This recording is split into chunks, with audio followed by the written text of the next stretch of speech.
With the new tax season quickly approaching, I think it's time for a quick refresher on some of the key things that you need to know about your ISAs, which are your set of individual savings accounts here in the UK. No messing around, let's get straight into these and start with number one. Firstly, remember there are 4 types. You have a cash, stocks and shares, lifetime, and innovative finance ISAs. Now briefly, the cash ISA is just meant for money that you want to save without any worries about tax. It's about as safe as you can get with no risk. Stocks and shares ISA is where you can invest your money into the stock market, again with no taxes on dividends or capital gains, but more on that one later. Your lifetime ISA is slightly different. You can put up to £4,000 per tax year and receive £1,000 from the government, but you can only use it for your retirement or buying your first house. Otherwise, they'll take the bonus away. And finally, an innovative finance ISA, if you want to lend your cash to other people or maybe a business trying to grow. Now you'll find different platforms to offer these, and they're probably going to generate more returns than the cash ISA, but there is going to be more risk. So again, please check out all of the small print before you make those choices. I know this might seem like a bit of a complicated mix, but you don't have to have all of them or any of them. It's just what's on offer for you. So just take your time and there is no rush at all. Okay, we've got all of these great ISA accounts that we can use. And what's the limit? Well, per tax year, you can put in up to £20,000 as the current rules state in total across those different types of accounts. So for example, if you were lucky enough to save that kind of money, you could put £4,000 into a lifetime ISA, £5,000 into a cash ISA, £8,000 into a stocks and shares ISA, and £3,000 into an innovative finance ISA. The only account with a limit to be aware of is the lifetime ISA, where the limit each tax year is £4,000, as the government will only top you up with 25% up to that limit because they'll only contribute £1,000 on top of that. Otherwise, the provider will just return any money that you put in any more above that limit. Another key point here is that's just a limit that you can put in. There's no limit on what your ISAs can grow to over the years. Let's just say that you made an amazing investment in a stocks and shares ISA and you turned £10,000 into £20,000 in one single year, then that's all yours and it doesn't count toward any of your allowances, so do not worry if you ever see that. To be honest, those would be very nice problems to have. Hey, maybe the stock market will be better this year. Okay, this one's super important, so don't skip through this one. The rules on dividends and capital gains allowances are set to change over the next 2 years for us here in the UK, which does mean that using an ISA, especially for investing in stocks and shares, is going to be more important than ever. The dividend allowances are dropping from £2,000 a year to £500 a year, and then the capital gains allowances are dropping from £12,300 to just £3,000 over the next 2 years. And long-term investors could easily find themselves owing tax if they don't protect their investments. Now, personally for me, I'm going to be making some big changes to my investments over the next couple of months to get as much into my ISA as possible and out of any general investing accounts to make sure that I protect my money from the dreaded tax man. If you want to do the same, don't forget to check out the links in the description for providers who offer a free stocks and shares ISA like InvestEngine or Trading 212. Now you'll also get a free share or cash to get you started, which is never a bad thing. So make the most of that and look out for a video very soon where I review all of the main platforms for the year.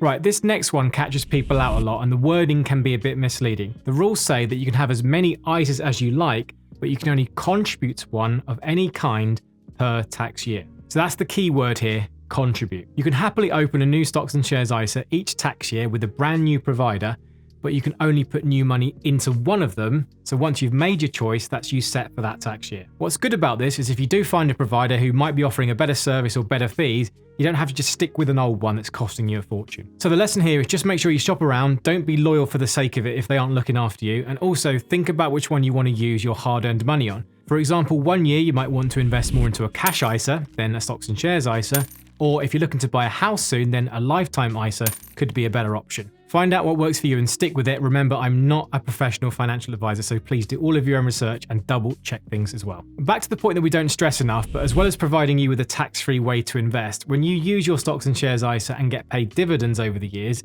none of those dividends count towards your allowance. So let's say you have an old ISA that you're not putting any more money into and you get paid £1,000 in dividends for the year. That money does not affect in any way at all the £20,000 allowance for the current year, and there's no taxes to pay either. This is because your investments are protected from all capital gains taxes and dividends taxes, which makes a huge difference over the years.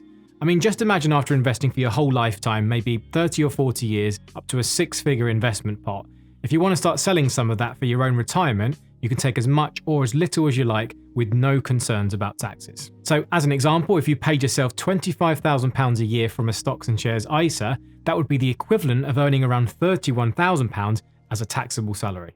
So if you need a reminder of why using ISAs is important, just remember that if you want some motivation. This one's always worth reminding people about. You can move your ISAs between providers. So for example, let's say you invest in 3 different ISAs across different tax years. And now you think, right, this is a bit messy. Let me move everything to my new ISA so I can have it all in one place. Each provider is going to do things slightly differently, but the process is usually simple. And all you have to do is go to your new provider, follow their process, which might be an online form, and give them the instruction that says you want to move your old ISA from your old provider.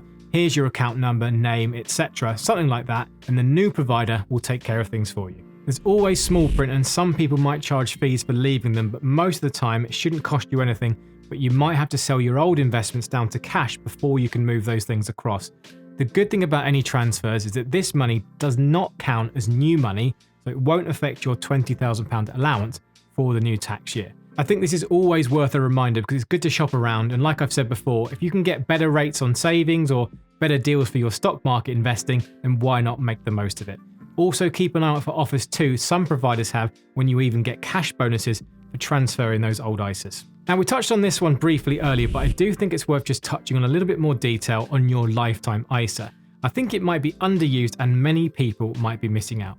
This kind of ISA is a special one as the government will pay you 25% on top of whatever you put in, up to a maximum of £1,000 per tax year, meaning that you can pay in up to £4,000 each tax year. Now, just a note here to say you need to start this before you're 40, but you can pay into a lifetime ISA up until you're 50.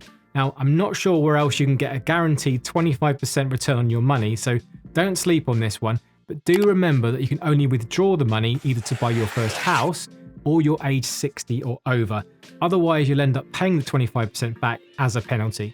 So give this one a think, especially if you want to save up for a house deposit.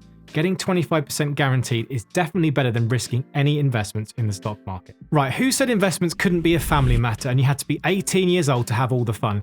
Don't forget that you can open junior ISAs for any children that you might have, and this applies to both cash ISAs and stocks and shares ISAs. Once they turn 18, they can then have full access and control over them. But in the meantime, you can contribute up to £9,000 per tax year. So if you're really savvy, you can help give your kids a huge leg up on life and get them on that investment train pretty early. After all, those compounded gains work a lot better when they go on for a lot more years. Now, not everyone offers junior ISAs, so again, have a little shop around and check. And also note that you can only have one account of each, so you will have to choose one provider, which is a bit more restrictive when compared to those normal ISA rules. And just keeping things on the family topic for another point, don't forget to be smart about using all of your ISA allowances around your whole family.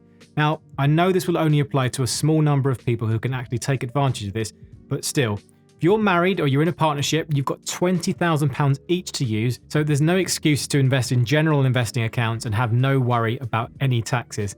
And then while you're there, if you have 2 kids, add on another £9,000 each for their ISAs, and in your whole family, you could have tax-free savings or investments in any given year of £58,000, 2 lots of £20,000 and 2 lots of £9,000. Okay, final one for you. I just wanted to make this point to say that you don't have to rush with anything in these accounts.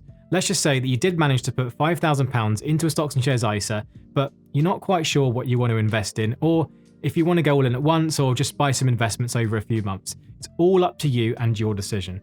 The main thing is that you've now got your cash inside of it, so you can invest whenever and wherever you like, and your dividends and any gains in the future will be tax-free. What's also good too is that even if you decide that you don't want to invest anymore or take some money out, that's also not a problem too, but do be warned that putting any money back in afterwards will count toward your allowance again, unless you're using a flexible ISA, so just look out for that one. Either way, I just wanted to say it's all good. Take your time, find what works for you, and work towards an investment plan that makes sense for you personally. If you do need professional help, make sure you seek that one out too. Anyway, now a question for you and all of the experienced guys out there. Leave your own comment and advice below for new investors if there's any tips I've left out, which no doubt there will be tons of. Now, if you're new here, don't forget I have my complete beginner's guide to investing here that you can go and watch to help get you a great start, or watch this other video here if you've already seen that one. For now though, leave a like on the way out, subscribe for more, and as always, happy investing.